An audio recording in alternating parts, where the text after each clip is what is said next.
2, 1. Time to do a podcast. We're here in West Monroe, Louisiana, with Mr. Justin Martin. How are you, man? Good. How are you? I'm good. I'm tired. Yeah, you went hunting this morning? I did. We're at the end of what has been a long season, a trying season. Right. And I have been guessing wrong for about 2.5 weeks, so I'm officially fed up with foul. Yeah. I'm ready to wave my white flag of surrender. They win, move on, and go fishing. I'm over it. Yeah. It's. What do you think it's been a weird year, man. Like, I don't know if you get a whole lot of traveling in, especially nowadays with your busy schedule, but like Oklahoma's been really good this year. Arkansas's had very short windows of really good hunting this year, which the past 6 years, I would say, personally, from my personal experiences, Arkansas. But man, it's been a weird year. Yeah, it's just you have this on kind of and the thing, it's everybody wants to sing doom and gloom, but duck hunting, it's cyclical, right? I mean, I've been doing this long enough now. I killed my first duck 31 years ago. So, I mean, I've been doing this a while, even though I'm not quite 40. I will be here shortly. But so I've seen it. I've seen it here. And we're unfortunately, I hope we're at the bottom and getting ready to come out. But if we're still on the way down, we still have to get to a bottom. And it just happens. And you can track it with weather. It's been drought, flood, drought, flood. And it's just kind of, I'm not going to call it global warming because I don't believe in that per se, but we are in a different climate regime, it feels like. We're in kind of a weird cycle of things. For crying out loud, like 2 days before Christmas, we were tornado warnings, like sirens going off. I've been here my whole life. We ain't ever had that during December. Yeah. So, it just is a weird. Then you add in y'all didn't get no snow here, huh? No. Yeah. You got all the snow in South Louisiana. What's up with that? Well, that's just because it was so dry here, which I am a little bit of a weather nerd, but it was so dry here, we had no moisture. Right. Otherwise, we would have had snow, but we had no moisture. And as it got close to the Gulf, it got some of that Gulf moisture, and that's why they got all the snow. But 8 inches in Venice, Louisiana. I don't know if that's ever happened. All we got was ice. I say just freezing, locking up, and everything else. Which these ducks that do come this far south don't like ice. There's a reason they're here. That's the reason they're all the way down here. They're trying to escape it. So it adds to the equation. But just a lot of ducks are very dependent on weather. Yeah, their whole life cycle is dependent on weather. So if the weather gets goofy and when climates shift and move and all those things, you're gonna have weird times. So the nerd in me appreciates it because I really do like the nerd side of ducks. And so I like it. I like tracking it. It's why I keep record books. It's why I keep logs. And so hopefully if we get back in a pattern like this in the future, I can go back and look and say, okay, we've done this before. Yeah. We've been here before. And, so it is what it is. This area, we get what I call Halloween mallards. Like you can pretty much write them down. We will have mallards. And if you have water, you will have mallards here in North Louisiana around Halloween. They are 2 plus or minus regardless. Problem is we got Halloween mallards this year and we didn't get no more. Yeah. So, the ones that I'm fooling with on my farm, they know my birthday. My social security number. I've even considered just completely changing duck calls. Go buy competitors, just see if it sounds different and see, see if they'll even come look at me. And but so it's just a weird year, but that's fine, man. Weird years happen. Learn from them and move on. What do you think that push of birds right before that cold snap where? Like I said, you got snow in southern Louisiana. I think Lake Charles got 8 inches too. Yeah. What do you think them birds are doing when they get all the way down here and they're getting pushed by a front, essentially, right? Yeah. And they get down here and they're like, everything's locked up. But you think they're going south? You think they're going back north? No, I think the ducks you have now, especially late January, they just go to a river and just chill. Find something open. Find a sandbar on the river. It's got a little eddy behind it or something, and just chill. Know that we can wait it out right here if we need to. Because down here too, I mean, we generally thaw pretty quick. Like it's not a 10-day lockup or nothing. You know, we were locked up for I'd say we were locked up for a day. Yeah. One full day, 24 hours which they can go without food for that long. Right. If they've been smart about it. So, which I think is kind of the problem with today. I think today was another really good thaw. There's no moon. So I think that if you had a rice field today, you probably did pretty good. Yeah. We don't. And doing what we do, filming, you really can't film in a rice field. So yeah, it's kind of hard. Yeah, we're stuck to timber and trees and CRP, WRP stuff. And so there were some ducks when I left starting to come kind of trickle back, but you know, I did at least have my ducks. My buddy didn't have his, so I won. Yeah. But he didn't. What'd you shoot this morning? I shot 4 mallard drakes and a bull sprig. There you go. And didn't have a chance at any other off ducks. So I mean, some would call that the perfect limit. It was a good one. Yeah. It would have been a lot better if I had killed 2 bull sprigs because I could have. Yeah. But yeah, I don't know about here, but they're talking about upping the limit to 3 pintails. But they said that 2 years ago, but the year before that, they also said, "Oh, we might not let you shoot pintails because they're just so, lack of pintails." But that year in particular, me, myself, and anybody I've asked, I don't know about you, but we'll find out here in a minute. In 21-22 season, when they said the pintail limit was down, I saw more pintails that year than I have in my entire life. Now, keep in mind, I don't think I saw a big bull sprig that year either. Yeah. What's up, guys?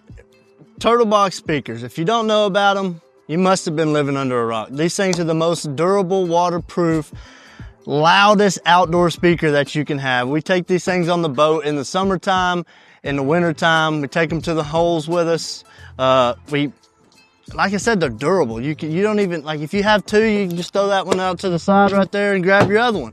They're super durable. If you've seen their marketing on Turtle Box's Instagram, they run them over with monster trucks. They freeze them. They toss them as high as they can. Super durable, waterproof, and they've got a port in the back where you can charge your phone.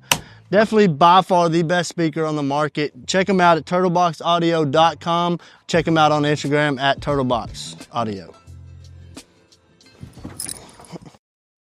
I think it was a super late hatch. Yeah, a good hatch, late hatch, and all the things. But I mean, I think one of the things that I love about pintails is that you can only kill 1 or 2 of them generally. And so it kind of adds to the allure of them. Mm-hmm.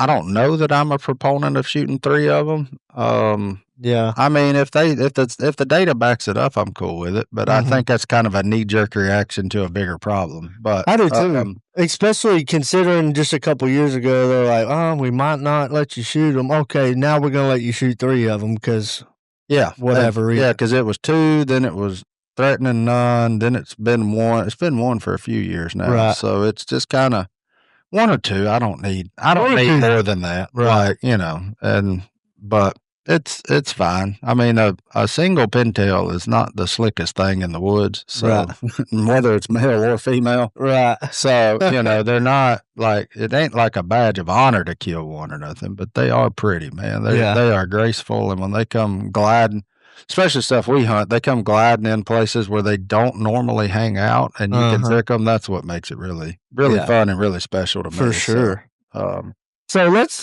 one thing we like to do to typically start the conversation is dive into the person's background and how they got started. So how did this whole thing kick off for you? Who introduced you to hunting, and what was it?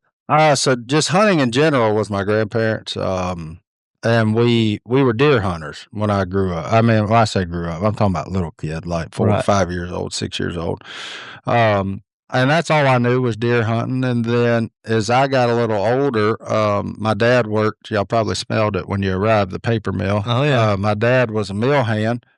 And all those guys out there, a lot of them duck hunters. And but my dad didn't duck hunt or anything, and some of them just, that's, I always tell everybody, because I think statute of limitations run out on all this. That's back in the day where like party hunting was kind of a thing, Right? Like everybody was and I still kind of wish it was not wish it was, but when I look at duck hunting as a team sport, and so did they. So like the team was after 16, 20, however, whatever your limit was, it was a team effort to get there. Right. So I was just a kid. Uh-huh. I was 6 ducks for somebody. I mean, they told me good shots. I may have killed them. I don't know. But I just knew, I was like, man, this is a lot of fun. You sit here, you got a grill going, eat some sausage. And you can talk, you're warm. I was like, man, that deer hunt for the birds. You up there being quiet, freezing to death, and none of that. So I was like, man, this duck hunt's all right here. And then so I got kind of enthralled with it all, and bought me some had my parents buy me some duck calls and really try to figure it out. And I'll never forget the first duck that I know that I killed was a big mallard drake. There you go. In the fog, in a skid blind, in a rice field in Holly Ridge, Louisiana. And from that moment on, when that happened, because I was the only one that stood up, only one that shot, and he just folded, I said, okay, that's it. All right, now I got something. We got something going here. And so then I became really obsessed with learning how to blow a duck call and all the things. And so, I mean, that was kind of where it all started for me. Never dreamed I'd be doing what I'm doing now. Right. But just knew that I loved it and wanted to figure out a way to do it more. Never figured I could make a career out of it, but so far so good. Right. Yeah. So, your first hunt was a duck hunt. First ever hunt? Yeah. No, my first ever deer hunt. Okay. And then you got 6 years old, you started. Yeah. Okay. So first one was, we were Piney Woods deer hunters, and that's back in the day, man. People don't realize, like in those days, like we talked about seeing a deer track. Right. Like there weren't a lot of deer around. Like the deer were just not what they are now. I got a feeder behind my mom's house where I grew up, just so my kids can watch a deer whenever they stay with my mom. So that never existed back then. So like it was a big deal. So it was really hard to keep your want to up to go do that stuff, So but my grandparents were very bullish on that, on keeping us outside and keeping us doing things. And so we fished and we hunted, and that was just kind of, we were little redneck kids, played in the dirt, and rode 4-wheelers, did all that stuff. So yeah, that sounds a lot like where I came from. I'm from East Texas, and we live in the Piney Woods. Oh yeah, we got some deer, and when I first started duck hunting, we had a bunch of ducks. I remember going out in high school and with all my buddies that introduced me to it, and shooting a 6, 7, 8 man and eating at Marley's Diner in Alto, Texas by 8:30. Yeah. And you might go out there and see 2 ducks now if you're lucky. I don't even waste my time with it anymore, but I would like to go back just to do it. Yeah. It might be good now. Who knows? Nobody really hunts it anymore because it hasn't been good in forever. What's up, guys? We partnered up with Migra this year, shooting a 2-4 stack steel shot. I use a 20 gauge quite a bit, so I'll be shooting this 20 gauge 2-4 stack, 1350 feet per second. If I miss, it's because of me, not the shell. This stuff is incredible. Jackson shoots his 12 a lot, so I'll throw a 12 in there every once in a while, especially we're on some big geese or whatnot. But stuff was definitely a go-to this year. Kind of made sense for us. We've been friends with these guys for quite some time now, and so we just made it happen. Highly suggest shooting this Migra. Definitely some great stuff. Can't wait to get in the field and use it again. It's been a couple years since we've gotten to use it, but we're here to stay. Check out Migra Ammunitions on Instagram, and check out their website. Yeah, man. And that goes back to changes, man. It just, all these things change. It's a big cycle. It is. It's a big one. And this whole earth is in one. So, it's just kind of a big deal. So that's kind of the long and short of it. And now, look up and been a duck commander for 15 years. And explain how did all that go about? So I was in college, right here at ULM. I stayed local. What were you going to school for? Biology. Okay. So at first I thought I wanted to be a doctor. So that's where the nerd side of the duck, weather and duck stuff comes from. Yeah, I'm a self-admitted nerd. Yeah, and ain't nothing wrong with it. Yeah, and so I thought I wanted to be a doctor. I interned at a hospital and said, I don't care how much money they make, this ain't for me. Right. Like, it was misery, which makes sense. People don't go there because they feel good. Like, they feel bad. I just didn't want to be surrounded by that. So yeah, it's kind of a sad life. Yeah. So everybody was really happy there. No, nobody. And so I met with my advisor at school and was like, look, I don't want to do this anymore, but I don't want to lose all the stuff I've worked towards. Right. And she was like, well, we can just switch you to just, animal biology. And I was like, okay, what's that mean? And she was like, oh, well, we have all kinds of like wildlife classes. And I was like, wait, do what? I was like, really? And she was like, yeah. I said, okay, I'm in. Let's do that. And so, I got to then learn about all the stuff I've been playing with my whole life, like through herpetology and ornithology, all the things. And then after I graduated, she'd come up to me and was like, hey, I got some research grant money if you want to go to grad school. And I was like, okay. I mean, I grad school was never on my calendar or anything. And so I did that. And when I was doing that, I was working part-time at TP Outdoors here in West Monroe, a little sporting goods store. Okay. And that's when about the same time Willie took over the companies from Phil and Kay and everything. And so they started getting all their stuff shipped through us, like, Benelli shotguns and all that kind of stuff. And just met him since I was running that side of things for TP. I was like, I probably ought to become friends with this cat. Like, because that's kind of a big deal. If he'll come in our store. And I'm sure you had a couple of their calls at that point. We did. Yeah, we did. And I did. So, and just made friends with him. Next thing I knew, we were playing golf and playing poker and and then at the end of grad school, I had quit my job because I was trying to write my thesis and all that and just didn't have time to work as well. But I called him and was like, man, I need something to do. Like, I need some like mind numbing labor, just like, cause my head was full of research and data and all that stuff. And I was like, I need something to do. You don't have to pay me. And when he heard free, he was like, jumped right on it. Come on. Yeah, I can find something to do for free. So I started here in sales. And so, because he knew I knew all the products. Like, and he was like, yeah, I mean, we don't really have a salesperson. So that's where I started, and then ended up migrating to the duck call room since I could blow a duck call. I mean, just kind of necessity put me in those chairs. And then once I got in that duck call room, I was still doing duck calls, but I was also doing our sponsorships, but I wasn't doing like direct sales anymore. So now, I mean, I tell everybody, I've done every job at this place. Yeah. So aside from bookkeeper, I have done every job that's available. I've done it. Yeah. So, which I think gives me kind of a unique perspective on all of it. So for sure. Now as general manager, and director of the brand,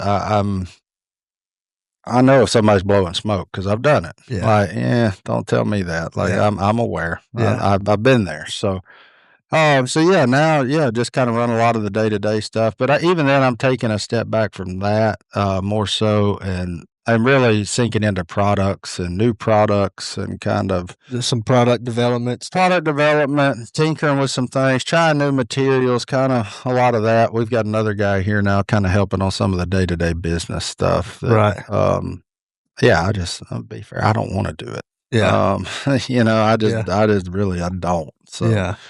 And so, I get to have a little more fun. And with things changing, like, on our deal with like Phil and Side, they're not young. Right. They're soon to be 77 and 79. So, a little more in the field with camera, with me kind of taking over some of that role and that deal. So, a lot of less time in the office, more time in the field, and playing with toys. Tinkering. So, it's kind of a cool circle, kind of a cool arc to have done it all, really. For sure. So explain, talk a little bit about when the TV show came about, you were already working here probably, I don't know, several years by then. Yeah, so I was here. So I started here after the first season of Benelli Presents Duck Commander on the Outdoor Tip. Right. So they had the old school. Yeah. Yeah. So they had the one season there. I started here when that was airing is when I started. So they had filmed it the season prior. And I was in a couple of little of the reality style scenes of that too. So it's a funny deal because at the time I was getting all of I think the email address at that time was like information@duckcommander.com. Mhm. And so I got all those. So a lot of it was booking requests and kind of goofy stuff. But I got one from a guy in LA that said, man, we've seen your show on Outdoor Channel. We think we can take that show mainstream. And I just kind of giggled, right? I was like, yeah. I mean, I was so close to hitting delete. Yeah. Like, and I said, you know what? I'll just go talk to Willie about it, whatever. And so I said, man, I just got this. What do you think? He was like, he kind of chuckled too. And we're like, well, I might as well call him, see what it's, see what it is. So the guy, and he did it the first few seasons. He was executive producer, Scott Gurney. He's actually a Louisiana guy that moved out to LA because he wanted to work in TV. And so the Louisiana ties to the outdoor, he was a hunter and so it made a lot of sense to why he would want to do that, but we still couldn't see the mainstream side of it. Like, we're like, what, And so I remember they were like, yeah, we're just going to come shoot a couple of pilots. I think it was in May. Maybe June. He was working for the network or? No, he just had his own production. Okay. So they would, they would shoot pilots for stuff and then go shop them to networks and stuff like that. Yeah. So they come down and I think it's in May or June, and we're like, yeah, we're going to shoot 2 episodes and just see what we get. We were like, big dog. Duck season ain't till November. Like, in our mind, right, the only thing that we brought to the table was duck hunting. Like, we didn't know. Like, that was in our, he was like, no, we don't need no duck hunting. Yeah. And he's like, you guys are hilarious. Like, y'all don't need to duck hunt. Yeah. Yeah, good luck with this. And then we're like, yeah, there's really far-fetched here. But we did, and then they took them back and shopped them, and A&E, I think off the rip, bought like 15 episodes, which was their biggest order ever at the time. A&E's or the production? A&E's, like to just order 15 shows right off the top with no nothing. They didn't know if it'd work or not, but whoever was in charge of programming saw it, liked it, and was like, yeah, I think we can make it for Was it the production company's first big deal too? What's up, guys? VPC Lanyards, best lanyards in the industry. We've been with them since I've been with them since 2017. We've been partnered with them since day one of the podcast.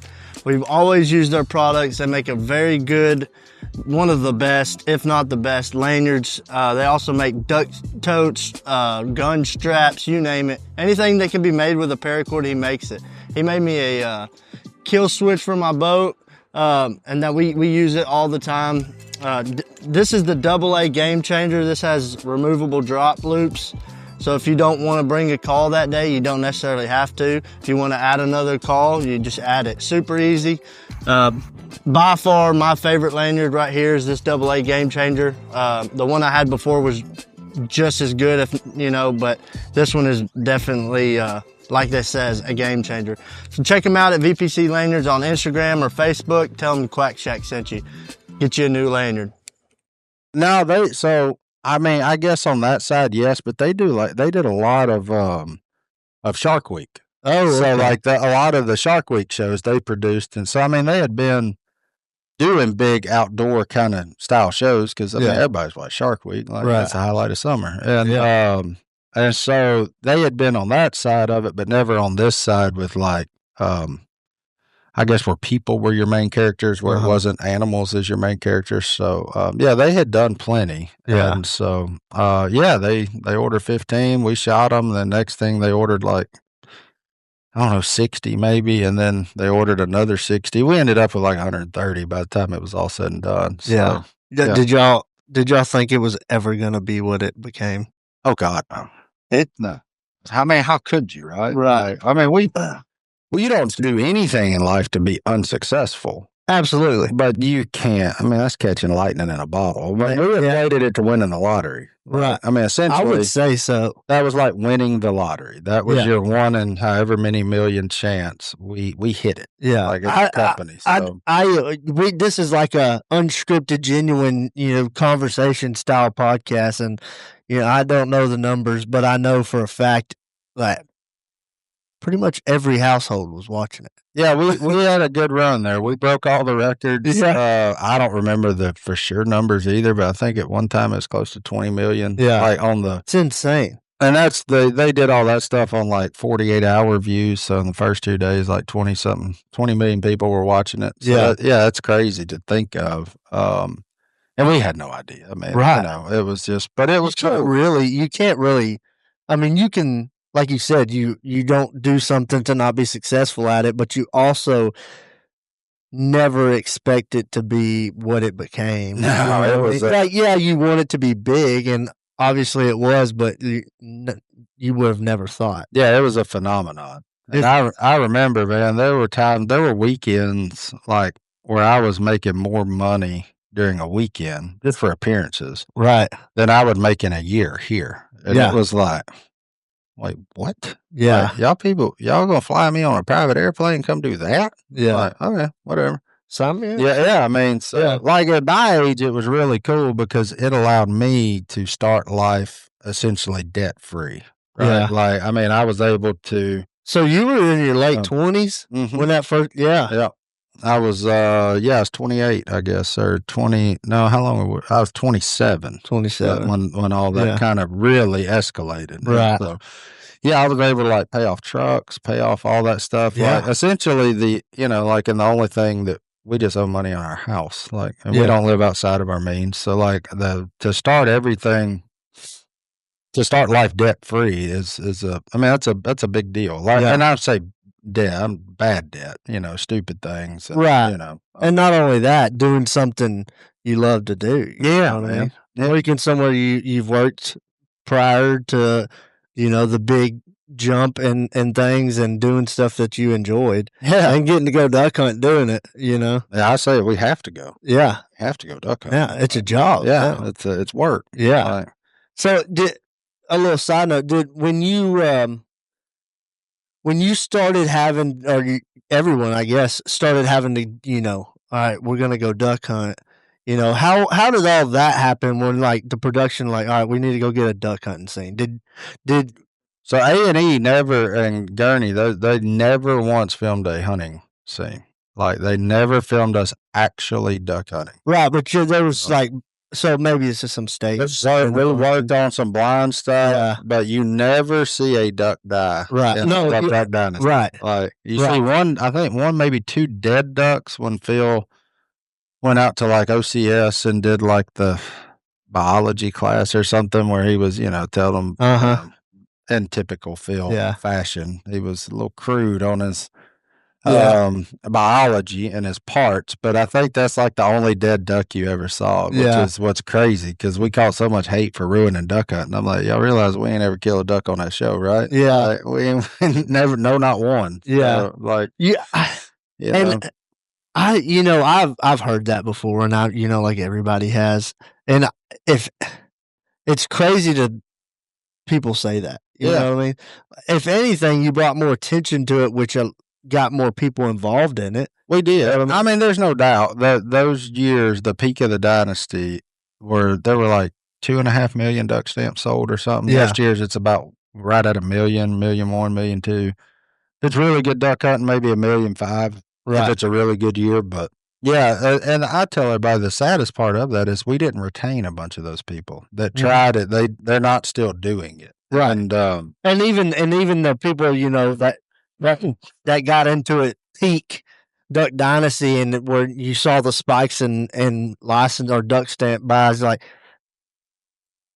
most of, probably 10-20% of those people maybe went a couple of times on a guided hunt or something. Yeah. You know what I mean? Yeah. Now you got guys like me, I will speak from it, that's kind of when I started getting into it. Yeah. So I grew up deer hunting and pig hunting and, you name it, and bass fishing, and I got invited in high school in 2012 Yeah, maybe. that'd have been right at the start. And you know, with some friends, and then I don't remember how I even started watching Duck Dynasty, but I started watching it, and then you know, along with everybody else at that time, It was hard to miss for a while there. Yeah, and so like I kind of started duck hunting peak, you know, when y'all kind of started the show and stuff, and so I have mentioned, you know, multiple people, you know, like I do give Duck Dynasty credit for it, you know what I mean, for sure, because like it was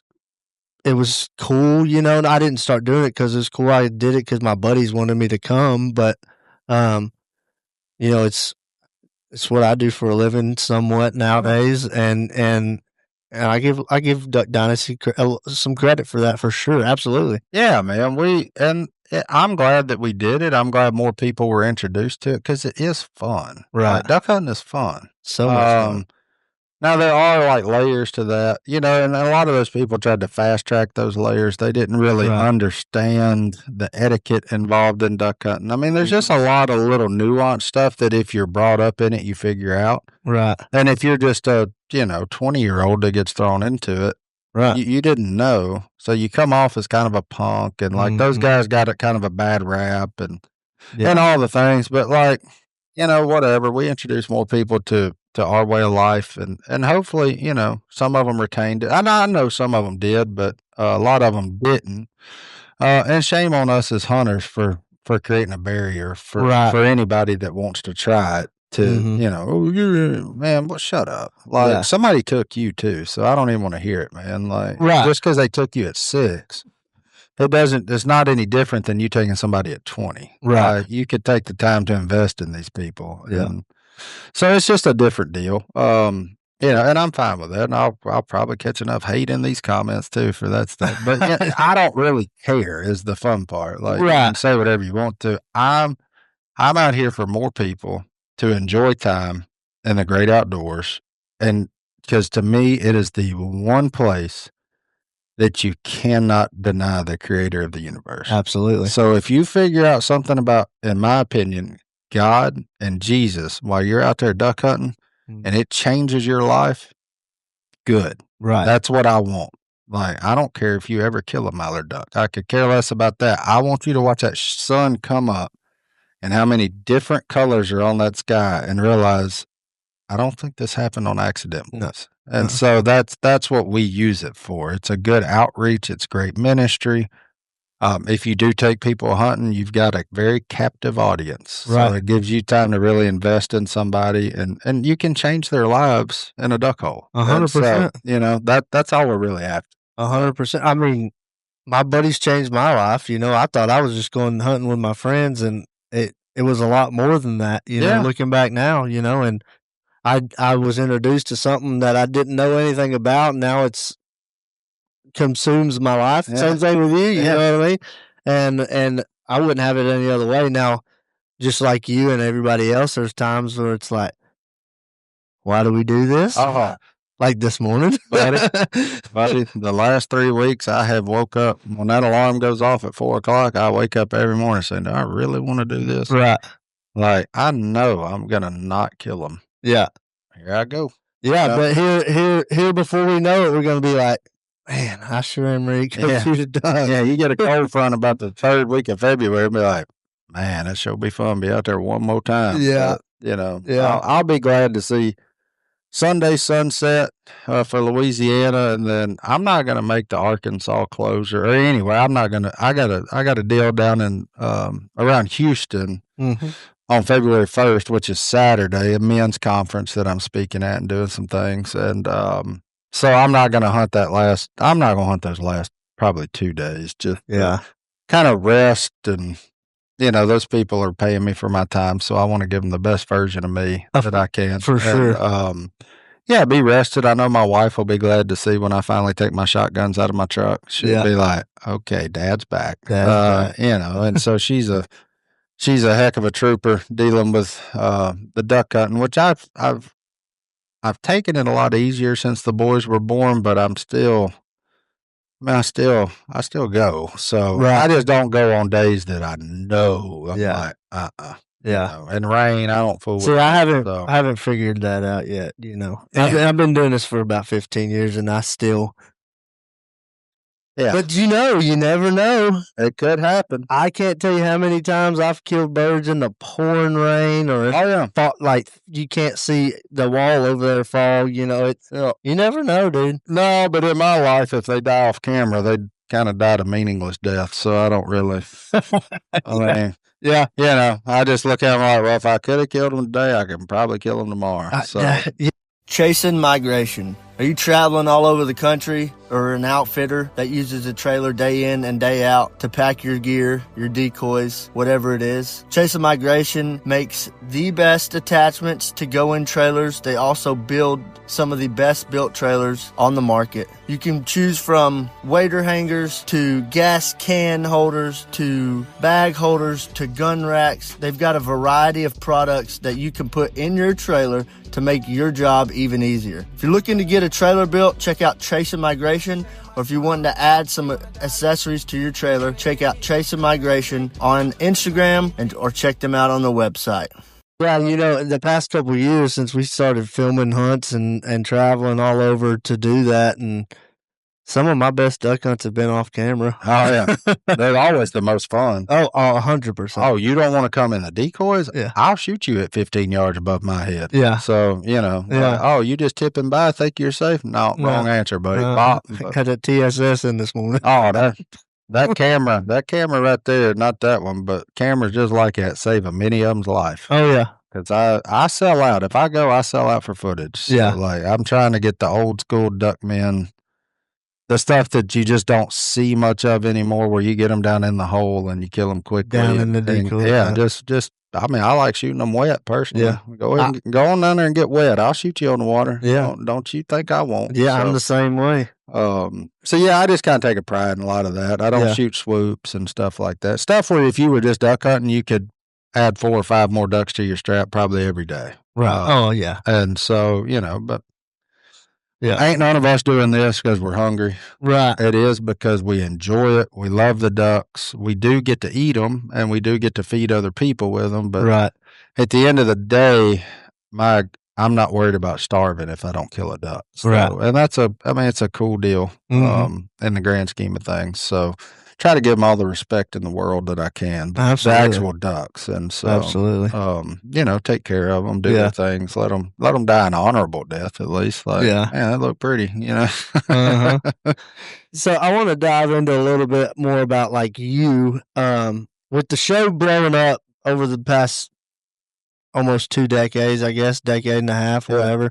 You and along with everybody else has created their own personal, you know, fame essentially, you know, and like you said, you get crazy invites, you know, like you want me to fly to do this. Yeah. Okay, whatever. Oh, absolutely. How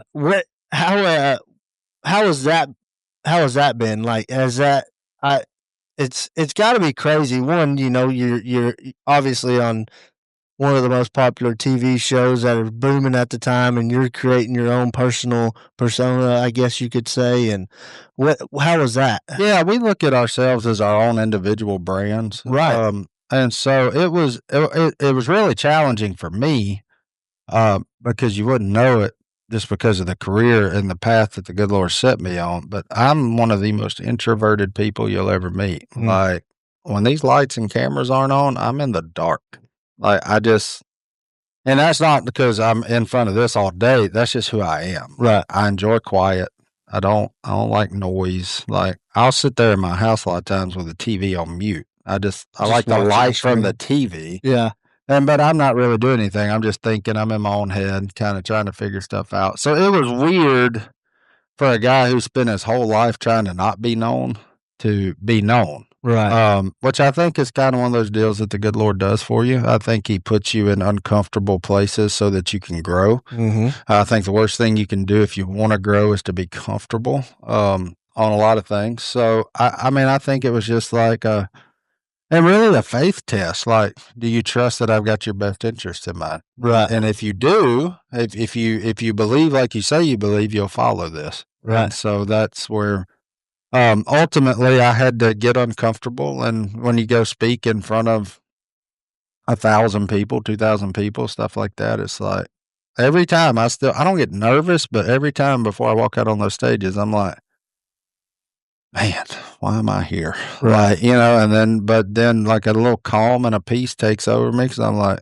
because this is where the Lord wants me. So let's roll. He thought enough of me to send his son down here to die for me. Absolutely. The thing I'm not going to do is not share his message and what he's done in my life. So, right. So yeah, I mean, that's kind of a long way to say that, it's whatever he puts in your path. And do you want to control your life, or are you comfortable being a follower? For me, I'm comfortable being a follower of Jesus. And so I trust that his hand is on it, that the decisions are there, and you just follow. Every time I've gotten out of bounds in life is because I tried to do it my own way. Right. And so, a lot of that. And that, like I said, when you go from wanting to not be known to being known by everybody, like walking through the airport, and you're like, somebody just says Martin, you're like, hey, you know me. Yeah. Like, and that's when you kind of started seeing the climb. You're like, this never happened before. Like, unless I was with Phil or Cy or something. And then the people, it was just duck hunting. Like, you saw him coming up, you're like, oh yeah, this boy one of them. So, but then now, well, y'all saw it in the parking lot. I was taking a picture with a 7-year-old girl from Pennsylvania. I mean, how was that ever on my trajectory? Like, and so, but I love it, and I stop and take one for everybody that wants one. And, because I would hope that if my kids find somebody they're a fan of or something, I would hope they'd stop for them. Right. So that's one thing I was wanting to mention earlier, West Monroe, Monroe in general, it's kind of a bigger city nowadays, but like it hasn't always been that way. And we're still very small in the grand scheme of things. Right. But bigger than it was. It's crazy to think about like how much revenue that this business has brought just to the city. We have. We've done a lot of good economic impact, even though the locals, it goes that scripture, a prophet has no honor in his hometown. Right. We're kind of the same here. I mean, that's everywhere, you know. Everybody kind of looks down on us. They're, those guys, But we're born and raised in Destin, and then it's where everybody wants to go. That's just how it is. Yeah, it's part of it. It's good growth. Good tax dollars. You wouldn't know it by our roads. I don't know what we're spending them on, but well, that's Louisiana as a whole. Let's just be honest. A blind man could know when he crossed into the state. Yeah, our roads are about like Braille. Yeah, and everywhere you go. So I don't know what they did with the tax revenue we made, but they didn't spend it on the pavements. No. But it's been cool, man. It's been cool to see the city grow, and a lot of, I say that I kid about a lot of that. We do have some great local support here. People that wish nothing but the best for us, and but it's cool, man, because we are technically worldwide, and so we get people that show up from everywhere. And now with the podcast world going on, we've got listeners from all over. We even had a guy like 3 weeks ago. He took his vacation from Ireland to come here.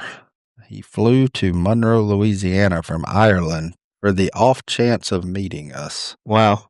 Did he get the opportunity? Oh, yeah, he did. Well, we put him on podcast. I said, buddy, if you come that far, you come sit down in our chair with us. That's awesome. I'm gonna tip my hat to that one, buddy. Yeah. So that was old Andrew from Ireland. I was like, as long as you're not gonna do anything weird, right? I mean, you did come a long way. Like this ain't. I mean, I've seen movies about this, so And he was like, no, man, just big fan. He's a carpenter in Ireland. So did he hunt? He does not hunt. Yeah. And so when you get to make those kind of impacts, man, it makes all that stuff worth it. And even now with, I guess, 2 days ago, the press release come out we're doing a reboot of Duck Dynasty. Yeah. Which I was kind of iffy about, like, is the world ready? Has it been long enough? Have we been quiet long enough? And will this work and all that? But I love the name that they've hung with it. And it's just Duck Dynasty, the Revival. So, like, being people of faith, right?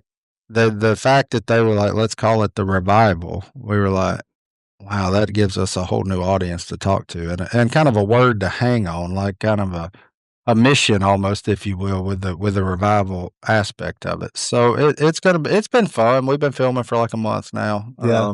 You still got it? It's kind of different. Yeah, man, it's weird. Goblin just retired. Did he? January 1st was his last day after putting in 25 years here. So now, in the original Duck Dynasty, me and Goblin were always kind of paired together. It's the two outsiders, right? And so now I'm paired with a lot, like with Bella, who is Willie's youngest daughter. Who I saw you post the other day. So Bella's if I had to pick right now, she has shown the most interest in potentially her and her husband of maybe taking over Duck Commander one day. Right. So we work hand in hand on a lot. So I'm trying to teach her my playbook, like what I do, why I do it, how I've done it with the duck calls and stuff, so that this place, if they want to, they can run seamlessly with or without me. Right.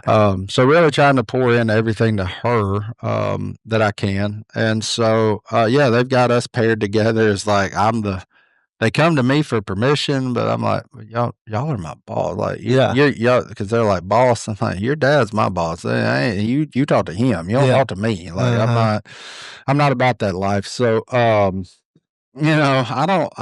like being a leader, but I like being a servant leader. Like, I like being in there with you. Like, you need me to help package something? Let's package it. You need me to help do it? I'm good. Like, I'll get my hands dirty with you. I don't do good sitting behind a desk. That's how I am. Yeah, I don't do good sitting behind a desk and delegating. I don't, because I get bored. Like, if I'm do that, I'll just go fishing. Like, I ain't worried about that. I can do all my work from my cell phone. So, I got me paired up with Bella and a little bit with John Luke, but more so with Bella, which is kind of cool because we were like, she always called me her best friend growing up. Mm-hmm. So I've known her since she was in diapers, like little, and took her to school and would go pick her up. So like we spent a lot of time together. Like I tell a lot of people, she's like my first kid. Yeah. Like, but not really, but maybe more like a just like real baby sibling. But I was in an older stage in life, so we're about favorite uncle. Yeah, we're not like 20 years apart, but like it's kind of a weird relationship with me and Bella. But like we've always been the best of friends. Like I love her, she loves me, and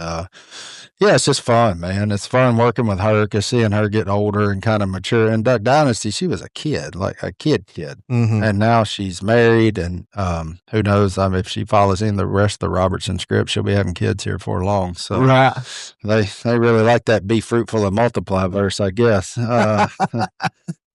We've partnered with Mallard Bay to make booking your next trip even easier. Go to mallardbay.com. Once it's up, you'll see a different variety of things you can choose from, recently booked trips. And if you scroll down a little bit, you'll see the different states that you can tap into.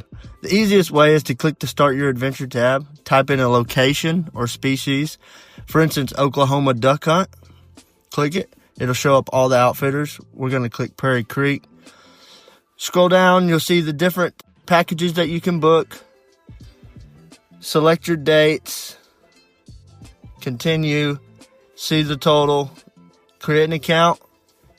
Pay for your hunt, and you're ready to go. If you're looking to book a new trip or a trip for friends and family, go to mallardbay.com and get on your next adventure.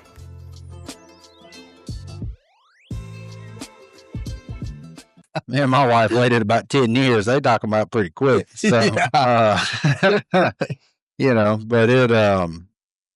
man, just seeing her whole evolution and growing up into a young adult and young ladies, it's really cool. And I do know that she loves this place and loves what her papa built, loves what her dad continued to build. And so there's a great appreciation for the brand, which is weird because she doesn't hunt. So it's kind of weird to see that. Right. She's not anti. She's like, I don't want to wake up early. Just business minded. She's like, I don't wake up early. Yeah. So that ain't, y'all start hunting them things in the afternoon, I'll listen. But them mornings, I'm out on that. Yeah.